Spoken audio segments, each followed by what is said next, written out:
Key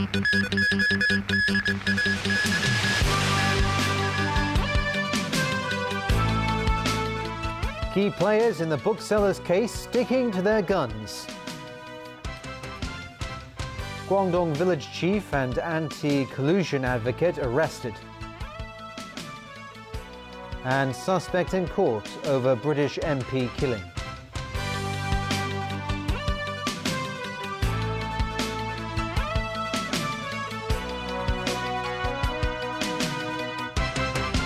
Good evening. Booksellers Li Po and Lam Wing-Ki are each standing firm on their version of events in the booksellers' case.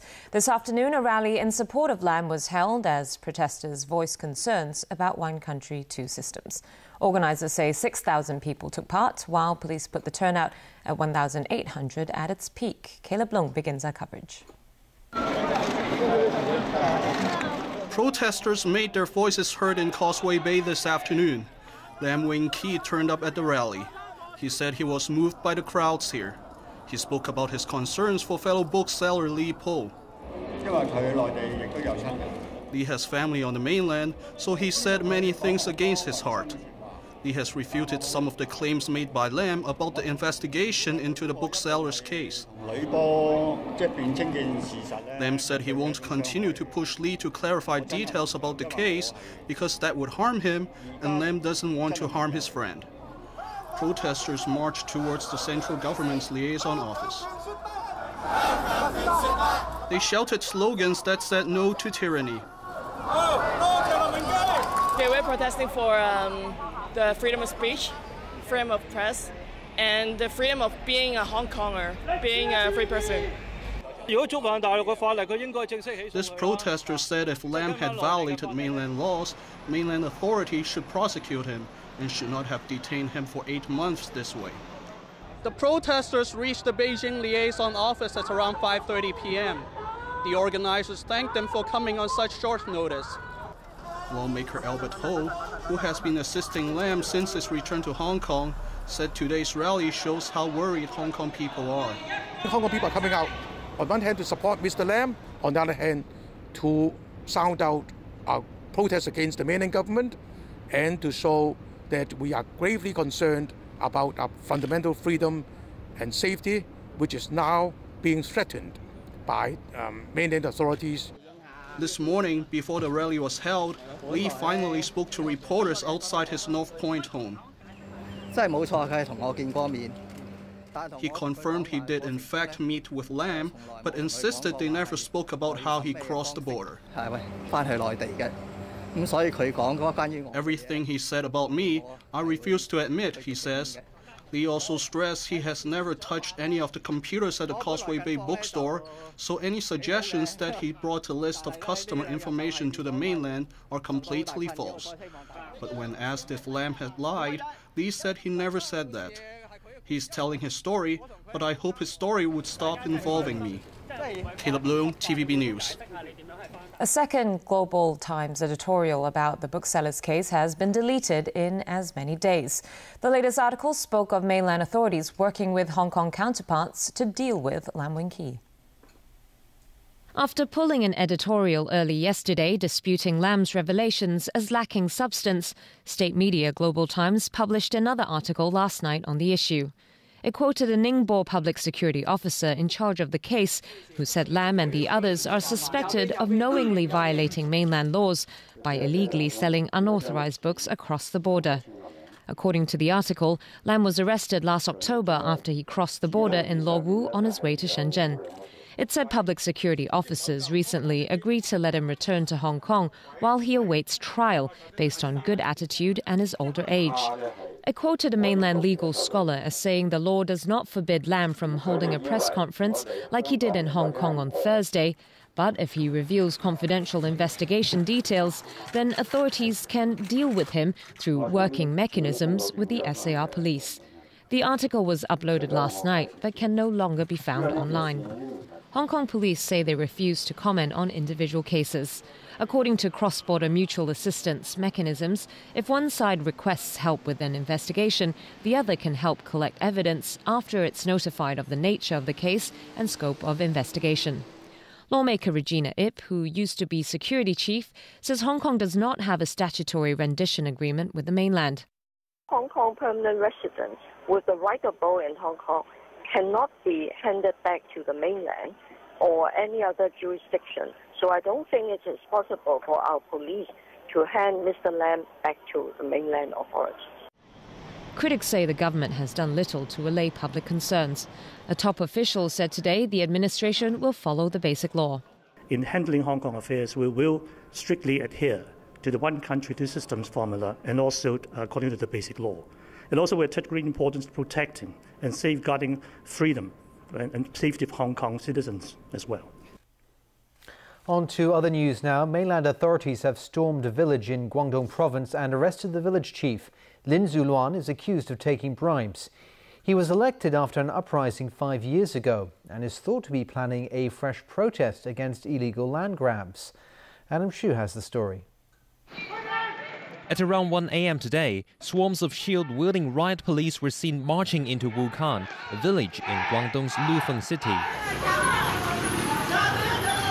A long line of police trucks was also there. A villager told us on the phone about a dozen officers took away the head of the village's governing committee, Lin Zuluan. She said Lin was planning to lead the villagers in a fresh mass protest next week against illegal land sales, and the arrest could be the government's attempt to scupper the demonstration.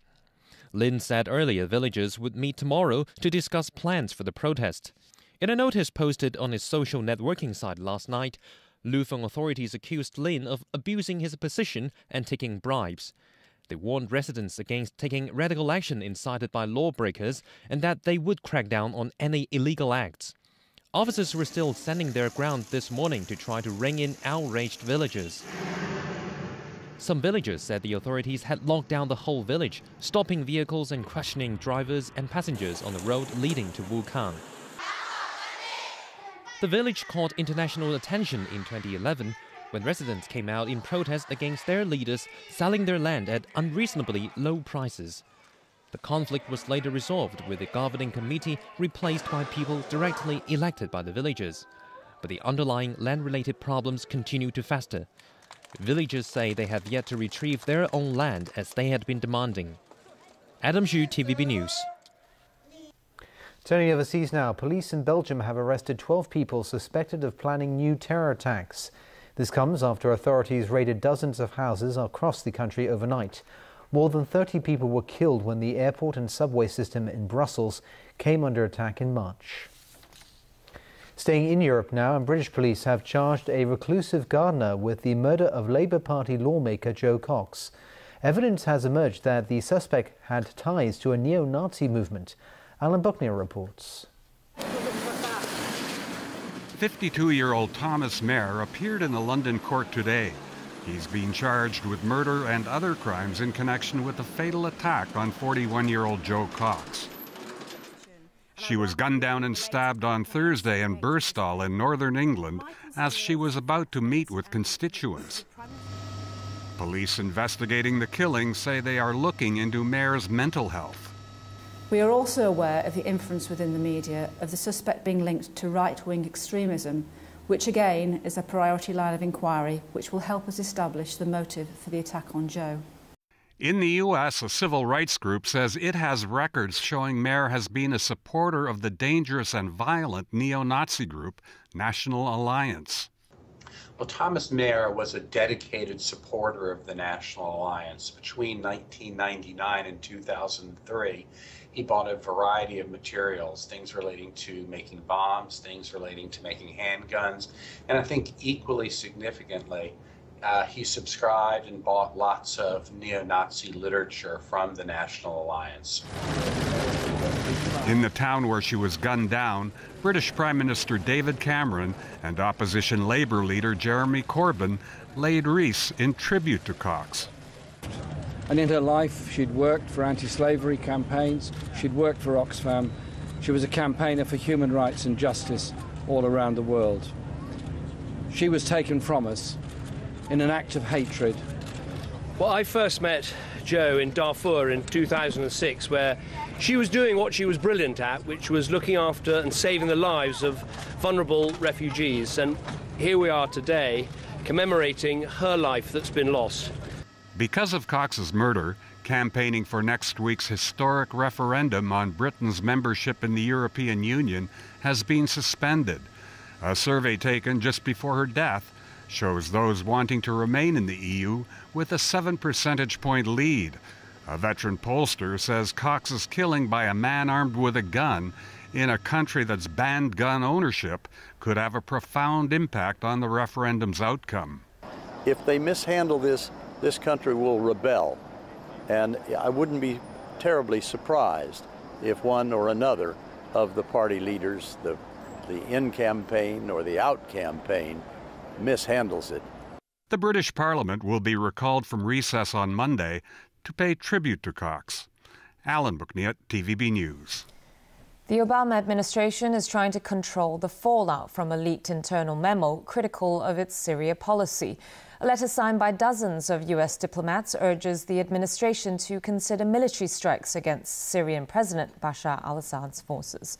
The State Department praised the process by which employees can send a dissent channel message to express their views, but showed little indication of a possible change of course.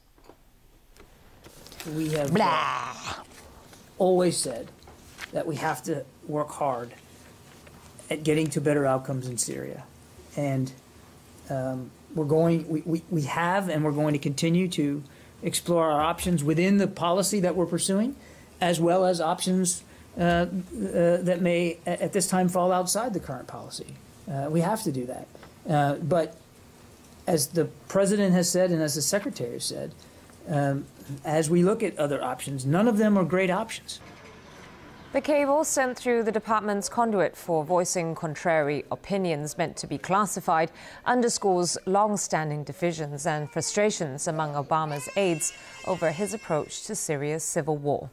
Obama's Syria policy has been predicated on the goal of avoiding deeper military entanglements in the chaotic Middle East and has widely been criticized as hesitant and risk-averse. Well, U.S. President Barack Obama and the Deputy Crown Prince of Saudi Arabia discussed Iraq and Syria in a meeting at the White House yesterday. The visit by Mohammed bin Salman was seen as an attempt to repair frayed ties between Washington and Riyadh. Obama and the Deputy Crown Prince discussed ways to support Iraqis in their fight against Islamic State militants. They also talked about the importance of a political transition in Syria. And Riyadh has rejected suggestions it's not doing enough to fight terrorism. Alleged Saudi involvement in the 9/11 attacks in 2001 has undermined U.S.-Saudi ties. And still ahead in our news tonight. Fresh financial concerns about the Rio Olympics. The decision was unanimous. Politics was not playing a part in that room today. Russia unhappy with ban on its track and field athletes from the Olympics. And locally, the transport chief defends a premium taxi plan.